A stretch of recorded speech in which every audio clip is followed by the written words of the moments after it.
La Bergerie. La Bergerie, située au-dessus du lac d'Annecy, est une maison religieuse fondée en 1958 par un prêtre du diocèse de Lille, l'abbé Robert Prévost, pour y prêcher des retraites spirituelles dans un environnement propice. L'aspect paisible du lac d'Annecy en contrebas aide les retraitants à acquérir la paix intérieure, but de toute retraite. Les montagnes, elles, dont les sommets rejoignent les nuages, enseignent aux retraitants qu'il est fait pour le ciel et qu'il lui faut constamment élever ses désirs vers Dieu, pour qui il est fait, comme le lui enseigne le principe et fondement de saint Ignace. Les animaux eux-mêmes, sans le savoir, participent au chant de gloire que la création fait monter vers Dieu.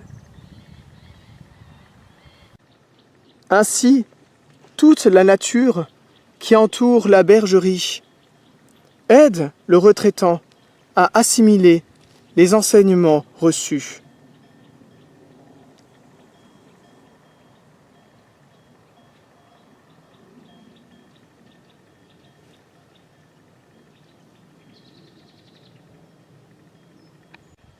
Durant les temps libres, il pourra s'asseoir pour méditer en silence face aux paysages splendides, comme il pourra escalader les pentes du Semnoz en suivant le sentier muletier.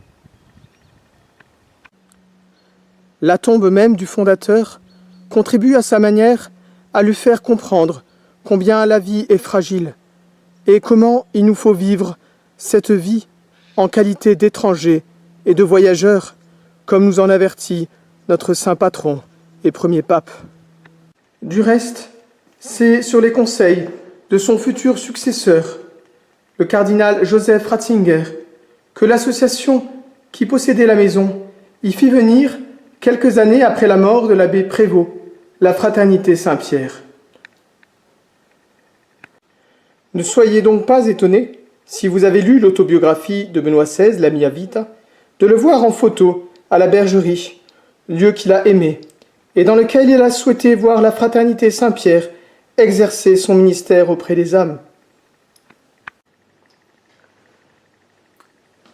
Lorsque le Saint-Père rencontra notre supérieur général, une de ses premières questions fut au sujet de la Bergerie, cette maison où il se rendit à plusieurs reprises et dont il garda un merveilleux souvenir. Tout ici parle du bon Dieu, mais spécialement la chapelle, où le Saint-Sacrement réside en permanence, où les retraitants peuvent chercher, à tout moment, la lumière et la grâce nécessaires pour s'élever vers Dieu. Dans l'escalier trône la statue de Notre-Dame de Lourdes. En montant à leur chambre ou en descendant aux conférences, chaque retraitant peut lui confier humblement, filialement, son âme. Le réfectoire, où lors des repas, les retraitants peuvent écouter la vie des saints, ces saints qui nous montrent comment aimer concrètement le bon Dieu. La chambre, lieu de repos, lieu de lecture, lieu de prière, lieu où se font habituellement les méditations, lieu qui recueillera le souvenir de tant d'entretiens intimes avec le Seigneur. Enfin, Notre-Dame, l'étoile de la mer, qui, chaque soir, accueille le Salve Regina des retraitants.